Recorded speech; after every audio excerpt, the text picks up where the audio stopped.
যখন এই ব্রিজ ছিল না, আমাদের প্রচুর এই যতগুলি ব্রিজ আপনারা দেখছেন ফেরিতে পার হইতো 5 টাকা 5 টাকা। ব্রিজটা আপনারা একটু দেখে রাখেন, এই ব্রিজটা সব সময়ের জন্য এটা হলো 5 টাকা এখানকার চার্জ। কিন্তু এরা অনেক বাইকারদের আছে তাদের কাছ থেকে 10 টাকা করে রাখে। আমি এটা জানি যে ওরা 5 টাকা করে, যার কারণে টাকাটা নিতে পারেনি।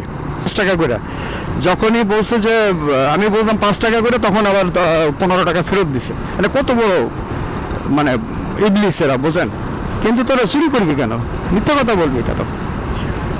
বললে না যে ভাই আমরা চা খাবো, 5 টাকা কেন, তোরা 100 টাকা খাই বলা, তাতে কিছু যায় আসে না। কিন্তু যেটা লিগাল ওয়েতে চল, দেশটাকে জানুন। আসলে এটা সত্য কথা যে আমাদের দেশের মতন দেশ আমার মনে হয় না।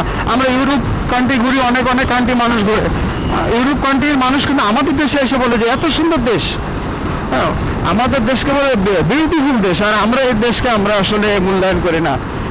আমরা একটু সুন্দরভাবে সাজাই, তার এরিয়াটাকে সুন্দর করেন, তার যে মনে করেন যে এলাকার চেয়ারম্যান তার এরিয়াটা পরিষ্কার করেন। আমরা যে আমরা আমাদের এরিয়া পরিষ্কার করি, কুয়াকাটা যারা আছে তারা এরিয়া পরিষ্কার রাখেন, দেখবেন অটোমেটিকলি জায়গা সুন্দর হয়ে গেছে। আমরা একটু সচেতন হই না রে ভাই, আমরা সচেতন হলে দেশ অটোমেটিকলি ভালো হয়ে যাবে।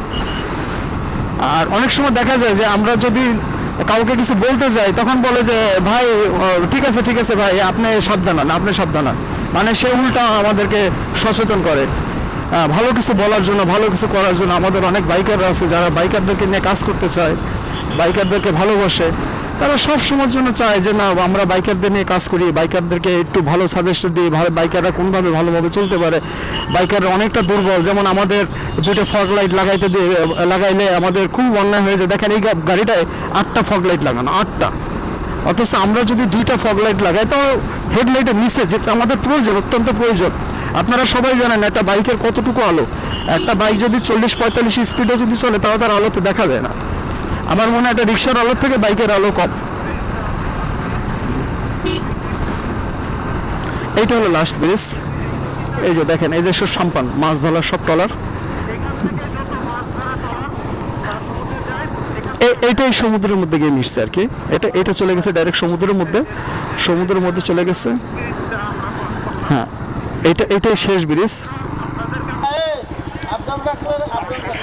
এই 5টা মানে টোল হলো 5 টাকা, অথচ ওরা 10 টাকা রেখে দিয়েছিল।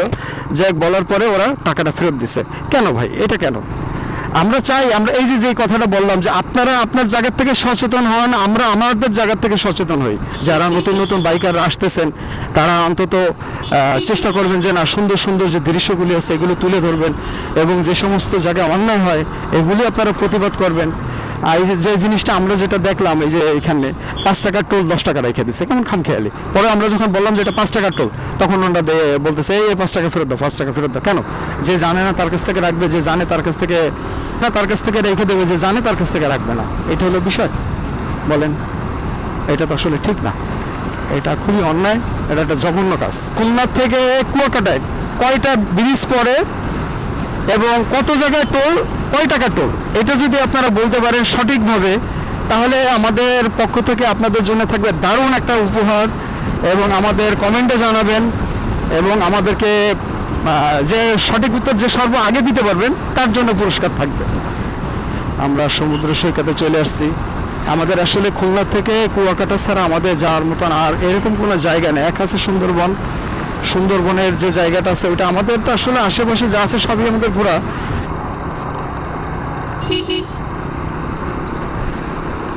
এখানকার আপনি যাই আসবেন, কুয়াকাটায় যারা আসবেন, নতুন যারা আসবেন, যারা পুরাতন যারা আসেন তারা তো অবশ্যই জানেন যে এখানে কীরকম করে এবং এরা কীরকম ব্যবহার করে, কীরকম কি ভালো মন্দ।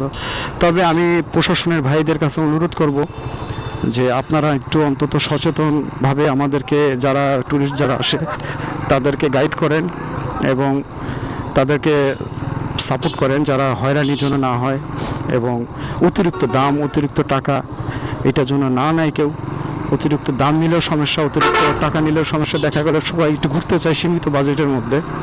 তবে আপনারা চেষ্টা করবেন যারা আসবেন, প্রতিটা জায়গায় যাই খাবেন যাই করবেন দামাদামি করে নেবেন। যে বাজেট ফেল হয়ে গেল তখন আপনারা বিপদে পড়বেন। অতএব যেখানেই ট্যুরে যান, আমার অনুরোধ থাকবে আপনাদের কাছে আমার পক্ষ থেকে যে আপনারা সকলে দামাদামি করে, যে কোনো খাবার খান যাই খান দামাদামি করে খাবেন। আপনারা দামাদামি ছাড়া কোনো খাবার খাবেন না।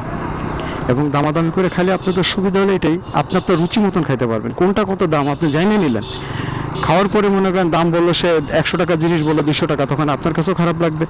আর খাবার আগে যদি আপনি দামাদামি করে যদি নেন, তখন আপনার এই জিনিসটা যদি দামাদামি করে যদি খান, তখন জিনিসটা আপনিও ক্লিয়ার থাকবেন। যার জন্য এখানটা দামাদামি করে ছাড়া কেউ খাবেন না, এটা অনুরোধ। কারণ এখানকার প্যাকেজ বলে, প্যাকেজ 150 টাকা 200 টাকা এরকম প্যাকেজ বলে।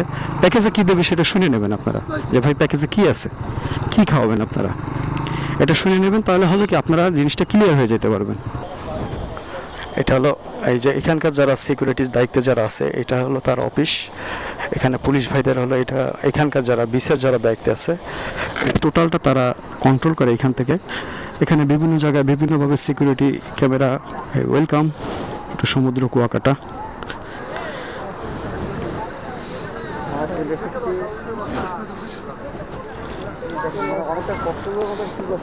হ্যাঁ, তবে আজকে ঢেউ আছে মোটামুটি ভালো। দেখ আমরা ঢেউ করা আছে। আমরা এখন রুমে যাব। আমরা রুমের থেকে আবার আসবো, আসার পরে তখন আপনাদের সাথে কথা হবে, দেখা হবে, ভিডিও হবে এবং আড্ডা হবে ইনশাল্লাহ। এটা হলো পুলিশ ভাইদের অফিস। এখানে সিকিউরিটির জন্য যা যা প্রয়োজন সব কিছু এনরা করে। ডাব কত করে বেচতেছেন ভাই? পাইকারি দেওয়া কত করে? 100 টাকা আপনি পাইকারি দিচ্ছেন, তাহলে ওরা বেচবে কত? এই ভাইরা আমাদের সাথে আসছে অবশ্য, সেনাবাহিনী আছে, আমাদের স্কট আছে, মেয়েরা আছে। সেনাবাহিনীদের যে স্কটের যে মেয়েরা, এরা বোধ হয় কোনো স্কটের থেকে আসছে। যাক, ভালো একটা জিনিস দেখলাম। এবং বেশ তারা পয় পরিষ্কারের জন্য মনে হয় কোনো একটা র্যালি তারা করবে পরিষ্কারের জন্য।